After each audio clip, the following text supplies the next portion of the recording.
જય માતાજી, જય મુગલમાં. તમે બધે કાલના જે સોશિયલ મીડિયામાં મારા બચ્ચાઓના જે વિડીયો તમે જોઈ રહ્યા છો એની શરૂઆત કરવાવાળો રાજ ઝાલા છે. બીજી વસ્તુ, મારી જિંદગી શાંતિથી જીવું છું. મેં છૂટાછેડા એની જોડે લઈ લીધા. મેં એની પાસે કંઈ લીધું નહીં. મારા 15 વર્ષની મહેનતનું હું ત્યાં મૂકીને આવતી રહી છું. મારા છોકરાઓની ઓથોરિટી મારા પાસે છે, તે છતાંય છોકરાઓ એના બાપ વિના ના રહે એટલા માટે છોકરાઓને હું ત્યાં મોકલ્યા. વેકેશન હતું તો એનો અધર વ્યક્તિ પાસે ફોન કરાવડાયો કે એને કહેજો કે 4 દિવસ છોકરાઓને અહીંયા મોકલે. તો છોકરાઓને મેં ત્યાં મોકલ્યા અને છોકરાઓના મગજમાં ખોટી એન્ટ્રી મારા માટે મને બદનામ કરવાની કોશિશ કરી. અને છેલ્લા 3-4 વર્ષથી હું ડિપ્રેશનમાં હતી.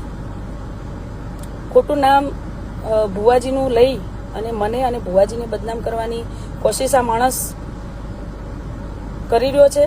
બીજી વસ્તુ કે છેલ્લા 1.5 વર્ષથી હું ડિપ્રેશનમાં એટલી બધી હતી કે હું સુસાઇડ કરવા જતી હતી અને એમાંથી બહાર મને ભુવાજીએ કાઢી છે, મોગલધામ પિરોજપુરા. બરોબર?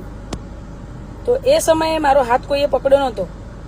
એ સમયે ભુવાજીએ આવી મને આ ડિપ્રેશનમાંથી બહાર કાઢી. મારી બાધા ચાલે છે મોગલધામ પિરોજપુરા મોગલમાં. બરોબર? અને ખોટી રીતે ભુવાજીને બદનામ કરવાની કોશિશ આ માણસ કરે છે. એટલે કોઈએ ખોટું મગજ ઉપર લેવું નહીં અને ખોટા કોઈએ ભુવાજીને ફોન કરીને હેરાન નહીં કરવા. બીજી વસ્તુ, મેં જે સહન કર્યું એ મને ખબર છે, કોઈ જોવા નહીં આવ્યું. મેં જે માર ખાધી એની એ મને ખબર છે, કોઈ જોવા નહીં આવ્યું. બરોબર? મારી પર્સનલ લાઈફ છે, મેં એની જોડે છૂટાછેડા લઈ લીધા છે. હું મારી લાઈફ જીવું છું. છોકરાઓની ઓથોરિટી મારા પાસે છે. છોકરાઓને સારી હોસ્ટેલમાં ભણે છે મારા છોકરાઓ બંને. છોકરાઓની 10 લાખ રૂપિયા ફી હું ચૂકવું છું. એટલે કોઈએ ખોટી રીતે ભુવાજીને હેરાન કરવા નહીં. બીજી વસ્તુ કે મારા ડાયવોર્સ થઈ ગયા પછી પણ એ માણસ બજારમાં મારી ગંદી અને ના કરવાની વાતો એ માણસ હાલ બી કરતો ફરે છે. તે છતાંય હું ચૂપ હતી. તે છતાંય મેં કંઈ પગલાં નથી લીધા. કેમ કે ઘરની વાત ઘરમાં રહે એટલા માટે હું ચૂપ હતી અત્યાર સુધી. પણ મારા છોકરાઓ સુધી આવ્યું. મારા છોકરાઓના માઇન્ડમાં મારા વિશે ના ભરવાનું ભર્યું છે એ માણસે. એટલે હવે હું ચૂપ નહીં રહું. હવે હું લીગલી પગલાં લઈશ અને જે બી કરીશ એ લીગલી કરીશ. એટલે જેને તૈયારી રાખવી હોય એ રાખજો. બરોબર? અને મોગલધામ પિરોજપુરા મારી બાધા ચાલે છે. હું પૂનમ ભરું છું અને એનાથી કોઈને તકલીફ હોય તો સીધા મને આવીને મળજો.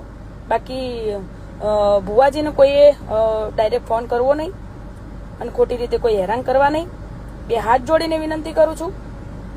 મારી લાઈફ છે, મારી પર્સનલ લાઈફ છે. મારે એનાથી કોઈ લેવા દેવા નથી. રાજ ઝાલાથી મારે કંઈ જ લેવા દેવા નથી. મેં છૂટાછેડા લઈ લીધા છે. હું મારી લાઈફ જીવી શકું છું. એ લેખિતમાં તમે જોજો, લિખિતમાં આપેલું જ છે. બરોબર? એની લાઈફ જીવે છે અને એ શું કરે છે એ બધી દુનિયાને ખબર જ છે. મારે કંઈ કહેવાની જરૂર નથી. અને માણસ શું છે બધી આખી ઇન્ડસ્ટ્રીને ખબર જ છે. એટલે મારે કંઈ કહેવાનું થતું નહીં. મને શાંતિથી જીવા દો. બસ. જય માતાજી, જય મોગલ.